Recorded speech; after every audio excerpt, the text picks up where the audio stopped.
வணக்கம். Welcome to AK விவிசுதி education channel. நம்ம சேனலுக்கு இப்போ தான் ஃபஸ்ட் டைம் வரீங்க அப்படின்னா சப்ஸ்கிரைப் பண்ணுங்கள், லைக் பண்ணுங்கள், ஷேர் பண்ணுங்கள், கமெண்ட் பண்ணுங்கள். இன்றைக்கி நம்ம என்ன பார்க்க போகிறோம் அப்படின்னா 10th தமிழில் இருக்க செய்யுள் பார்க்க போகிறோம். அதில் இயல் 1ல் இருக்க செய்யுளை நம்ம பார்க்கலாம். இன்றைக்கி இயல் 1ல் நமக்கு 2 செய்யுள் இருக்குது. அன்னை மொழியே, இன்னொன்று காலக்கணிதம். ஃபஸ்ட்டு அன்னை மொழியை பற்றி பார்க்கலாம். அன்னை மொழியை எழுதியவர் யார் அப்படின்னா பாவலரேறு பெருஞ்சித்திரனார். அன்னை மொழியை எழுதியவர் யார்? பாவலரேறு பெருஞ்சித்திரனார். அன்னை மொழியே கனிச்சாறு தொகுதி 1 தொகுப்பிலிருந்து எடுக்கப்பட்டது. அன்னை மொழியே கனிச்சாறு தொகுதி 1 தொகுப்பிலிருந்து எடுக்கப்பட்டது. நமக்கு அன்னை மொழியில் 2 பாடல்கள் கொடுத்துருப்பாங்க. அந்த 2 பாடல்களும் தமிழ்தாய் வாழ்த்துன்ற தலைப்பில் இருந்தும் முந்துற்றும் யாண்டும் அப்படின்ற தலைப்பில் இருந்தும் எடுத்து கொடுத்துருப்பாங்க. அன்னை மொழியில் நமக்கு 2 பாடல்கள் கொடுத்துருப்பாங்க. அது தமிழ்தாய் வாழ்த்துன்ற தலைப்பில் இருந்தும் முந்துற்றும் யாண்டும் அப்படின்ற தலைப்பில் இருந்து எடுத்து கொடுத்துருப்பாங்க. அது கனிச்சாறு அப்படின்ற தொகுப்பிலேருந்து எடுத்திருக்காங்க அன்னை மொழியே அப்படின்றது. அடுத்தது பாவலரேறு பெருஞ்சித்திரனாரின் இயற்பெயர் என்ன அப்படின்னா துரை ராச மாணிக்கம். பாவலரேறு பெருஞ்சித்திரனாரின் இயற்பெயர் என்ன? துரை ராச மாணிக்கம். நமக்கு புக்கில் முன்னாடி 10th புக்கில் என்ன கொடுத்துருப்பாங்கன்னா துரை மாணிக்கம்னு கொடுத்துருப்பாங்க. இப்போ இருக்க எடிசனில் துரை ராசமாணிக்கம்னு இருக்குது. பாவலரேறு பெருஞ்சித்திரனாரின் இயற்பெயர் துரை ராசமாணிக்கம். அவரோட இதழ்கள் 2 இதழ்கள் இருக்குது. என்னென்னா தென்மொழி, தமிழ் செட்டு. பாவலரேறு பெருஞ்சித்திரனாரின் இதழ்கள் தென்மொழி, தமிழ் செட்டு. இந்த 2 இதழ்களின் வாயிலாக அவர் தமிழுணர்வை உலகெங்கும் பரப்பினார். தென்மொழி, தமிழ் செட்டு என்ற 2 இதழ்களின் வாயிலாக பாவலரேறு பெருஞ்சித்திரனார் தமிழுணர்வை உலகெங்கும் பரப்பினார். அவரது நூல்கள் என்னென்ன அப்படின்னு பார்த்தோன்னா உலகியல் 100, பாவிய கொத்து, நூறாசிரியம், கனிச்சாறு, என் சுவை 80, மகபுகு வஞ்சி, பள்ளிப்பறவைகள். பாவலரேறு பெருஞ்சித்திரனாரின் நூல்கள் என்னென்னா உலகியல் 100, பாவிய கொத்து, நூறாசிரியம், கனிச்சாறு, என் சுவை 80, மகபுகு வஞ்சி, பள்ளிப்பறவைகள். பாவலரேறு பெருஞ்சித்திரனார் திருக்குறள் மெய்ப்பொருளுரை எழுதினார். அந்த திருக்குறள் மெய்ப்பொருளுரை தமிழுக்கு கருவூலமாய் அமைந்துள்ளது. பாவலரேறு பெருஞ்சித்திரனாரின் திருக்குறள் மெய்ப்பொருளுரை தமிழுக்கு கருவூலமாய் அமைந்துள்ளது. இவரது நூல்கள் எல்லாம் நாட்டுடைமை ஆக்கப்பட்டுள்ளன. பாவலரேறு பெருஞ்சித்திரனாரின் நூல்கள் நாட்டுடைமை ஆக்கப்பட்டுள்ளன. சாகும்போதும் தமிழ் படித்து சாக வேண்டும் என்றன் சாம்பலும் தமிழ் மணந்து வேக வேண்டும் அப்படின்னு சொன்னவர் யார்னா கா. சச்சிதானந்தன். சாகும்போதும் தமிழ் படித்து சாக வேண்டும் என்றன் சாம்பலும் தமிழ் மணந்து வேக வேண்டும் என்று சொல்லியவர் கா. சச்சிதானந்தன். இது முக்கியமானது, எக்ஸாமில் கேட்குறதுக்கான வாய்ப்புகள் அதிகம். அன்னை மொழியே அப்படின்ற டாப்பிக்கில் நமக்கு இவ்வளோ தான் உள்ளே படிக்க வேண்டியது இருக்குது.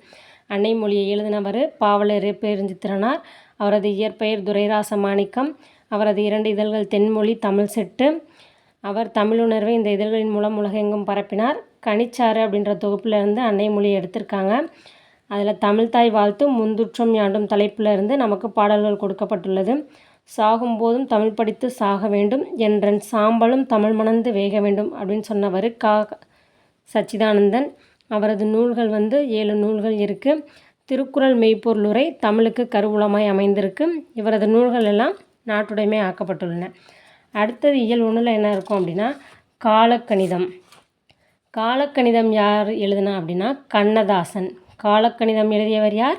கண்ணதாசன். காலக்கணிதம் கண்ணதாசன் கவிதைகள் என்ற தொகுப்பிலிருந்து எடுக்கப்பட்டுள்ளது. காலக்கணிதம் கண்ணதாசன் கவிதைகள் என்ற தொகுப்பிலிருந்து எடுக்கப்பட்டுள்ளது. கண்ணதாசனின் இயற்பெயர் முத்தையா. கண்ணதாசனின் இயற்பெயர் என்ன? முத்தையா. அவரது ஊர் சிவகங்கை மாவட்டம் சிறுகூடல்பட்டி. கண்ணதாசனின் இயற்பெயர் முத்தையா. அவரது ஊர் சிவகங்கை மாவட்டம் சிறுகூடல்பட்டி. கண்ணதாசனின் பெற்றோர்கள் சாத்தப்பன், விசாலாட்சி. கண்ணதாசன் இயற்பெயர் முத்தையா. ஊர் சிவகங்கை மாவட்டம் சிறுகூடல்பட்டி. பெற்றோர் சாத்தப்பன், விசாலாட்சி. 1949ஆம் ஆண்டு கலங்காதிரு மனமே பாடலை எழுதி திரைப்பட பாடலாசிரியரானவர் கண்ணதாசன். 1949ஆம் ஆண்டு கலங்காதிரு மனமே அப்படின்ற பாடலை எழுதி திரைப்பட பாடலாசிரியரானார் யார்? கண்ணதாசன். திரையுலகிலும் இலக்கிய உலகிலும் சிறந்து விளங்கியவர் கண்ணதாசன். சிறந்த கவியரங்க கவிஞர், பேச்சாளராக திகழ்ந்தார். சிறந்த கவியரங்க கவிஞராகவும் பேச்சாளராகவும் திகழ்ந்தவர் கண்ணதாசன். திரைப்பட பாடல்கள் மூலம் மெய்யியலை மக்களிடையே சேர்த்தவர் கண்ணதாசன். திரைப்பட பாடல்கள் மூலம் மெய்யியலை மக்களிடையே சேர்த்தவர் கண்ணதாசன். கண்ணதாசனோட புதினம் ஒன்று இருக்குது, என்னென்னா சேரமான் காதலி. கண்ணதாசன் எழுதின புதினம் என்ன? சேரமான் காதலி. அந்த சேரமான் காதலிக்காக சாகித்ய அகாதமி விருது பெற்றவர். சேரமான் காதலி புதினத்திற்காக சாகித்ய அகாதமி விருது பெற்றவர் கண்ணதாசன். தமிழ்நாடு அரசின் அரசவை கவிஞராகவும் சிறப்பு பெற்றவர். தமிழ்நாடு அரசின் அரசவை கவிஞராகவும் சிறப்பு பெற்றவர் கண்ணதாசன். காலக்கணிதம் எழுதியவர் யார்? கண்ணதாசன். கண்ணதாசன் கவிதைகளிலிருந்து எடுக்கப்பட்டது தான் காலக்கணிதம். அவரோட இயற்பெயர் முத்தையா. அவரோட ஊர் சிவகங்கை மாவட்டம் சிறுகூடல்பட்டி. கண்ணதாசனின் பெற்றோர் சாத்தப்பன் விசாலாட்சி.